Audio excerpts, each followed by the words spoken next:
Ever since me and my friends' friends, and my new friends Zoe, Steven, and Stanley had defeated the creature and its recruits, we all felt that we accomplished the greatest goal of all time. My friends and the creature and their friends also went to their houses. Zoe and Steven walked towards Zoe's house while holding hands, and Stanley went back to his car and drove off go back to his neighborhood. I went back home and then called my friends, and together we played some Super Smash Bros. Ultimate and made some snacks. As soon as we went to Zoe's house and she told Stanley that she had something left for us, that was something that turns out was a small slip of paper with the address on it. The address was Stanley's address, so we can visit him anytime. Zoe, I just want to do that ritual again, I said to her. Okay, why? Zoe asked. I just wanted to check to see if that creature is gone, I said. I told my friends that we're going to do the ritual again, just because I wanted to see if that creature was gone for sure.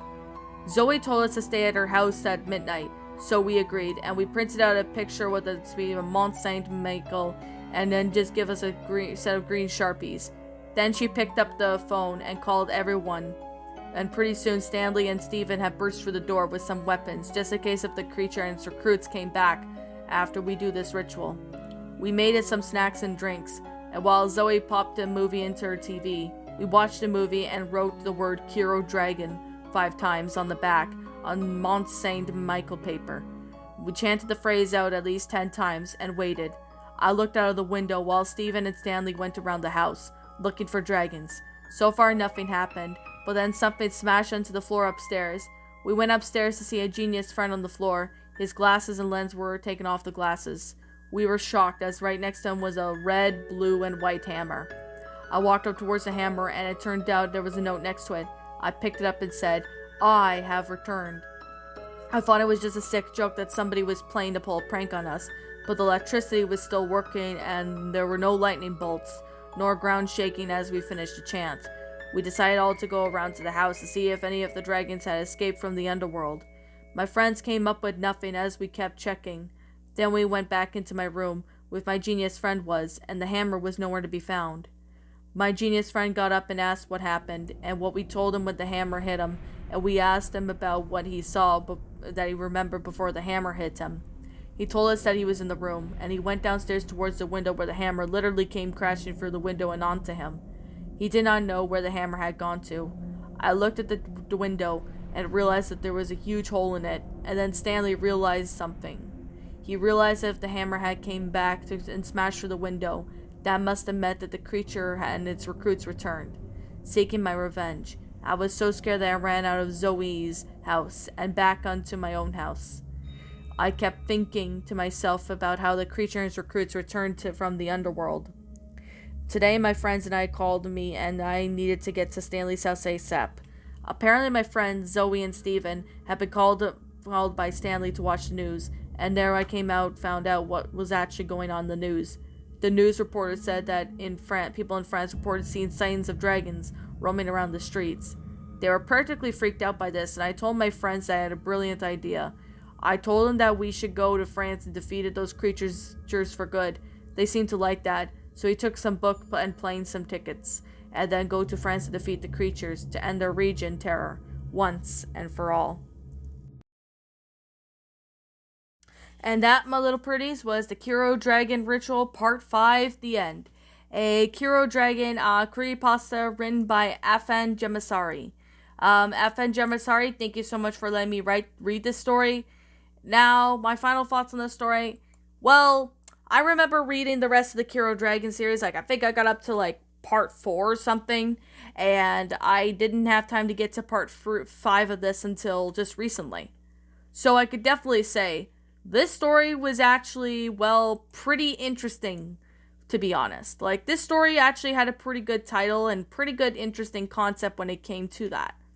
So I could definitely say that the story actually had pretty good concept. Now, I definitely have to say that this story was actually well made in detail, along with the good grammar. Now, the grammar was pretty good for the most part. It's just I did spot some characters' names were lowercased, so that could just be fixed. There was only a few times where the character's name was lowercase, that it has to be uppercased at the start of their name, that is. But other than that being the case, this story was actually really well made in detail. Like, it was pretty good, really well made and detailed. It actually had a good concept going for. So, I could definitely say that this story was actually really well made and detailed. It was awesome. It was really well made and detailed, and it really had a good concept going for it. So, with that being the case, and with that being said, I actually found this story to be rather good for it. So, I definitely have to say it was freaky, but I could definitely say that it was pretty cool for what this is. So, I could definitely say that this was actually pretty cool for what this is. So, I could definitely say this one was actually a pretty interesting concept for, well, what this one is. Now, I definitely have to say that this story was really interesting. I definitely have to say it was a pretty good concept for what this is. Now, yeah, I could definitely say that this story was actually pretty good for what it is. So, yeah, I could definitely say this being the case. Now, with that, I'm just saying that this story actually was really well made. Now, I definitely have to say the grammar was good, although I did spot a few punctuation errors and grammatical errors, but other than that, the story was actually interesting and really well made in detail. So I definitely have to say that this story was actually pretty awesome for what it is. Now, with that being said, and with that being the case, yeah, I'm basically saying right now. Now, this story actually kind of ended off in the cliffhanger. Like, I was hoping the ending would, feature, everyone defeating the Kero dragon in France. But yet again, sometimes, if there's a good reason why a certain story is ending on a cliffhanger, then that would be quite understandable in the matter of way. But if there's like no explanation, then yeah, that's where, problems can usually begin. But it's still a pretty good story, I'm not gonna lie. It's still a pretty good story for what it is. So, anyways, with that being the case, I actually really found this story to be rather enjoyable. Especially, the other parts of it were pretty good. Like, from part 1 to part 5, I have to say they're all pretty good. Now, it's actually a really well made story. Besides the grammatical errors that are in the story, I could suggest, Affan Jamsari to sit there and maybe just put it through Google Docs to sit there and, correct the mistakes and all that. At least that's just to me. But other than that, the story was awesome, well made in detail. It was just flat out very well made in detail. It actually had a good concept. I really do like it. So, with that being the case, and with that being said, what did you guys think about? Oh yeah, but anyways, yeah, like I'm gonna sit here and say right now, and like I always continue to say, this is simply my own personal opinion, and if you happen to disagree with me, that's fine too. We're all entitled to our own opinions in regards to these creepypastas, and this is simply my own personal thoughts. My final rating of this story, I'm gonna give this one an 8 out of 10. I'm giving it an 8 because the only two issues I could say, one of them being that the story kind of ended on a cliffhanger, which I wasn't really crazy on the cliffhanger ending, but it's better than no bad ending. So I could definitely say that. And another thing is the grammar, there were a few grammatical errors and punctuation errors that need to be fixed up. But other than that, the story was actually well made and detailed. It was interesting, really have good going for it. So anyways, with that being the case and with that being said, what did you guys think about this creepypasta? Did you all enjoy it? Did you not?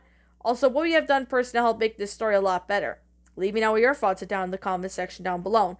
I'm the Queen of Lions. Thank you so much for watching today's episode. And if you happen to be brand new here on this channel, be sure to like, comment, and subscribe because I make brand new videos every single day. Don't forget to ring the notification bell to when I upload so that you guys will not miss an upload. And as always, please roll the outro because I'm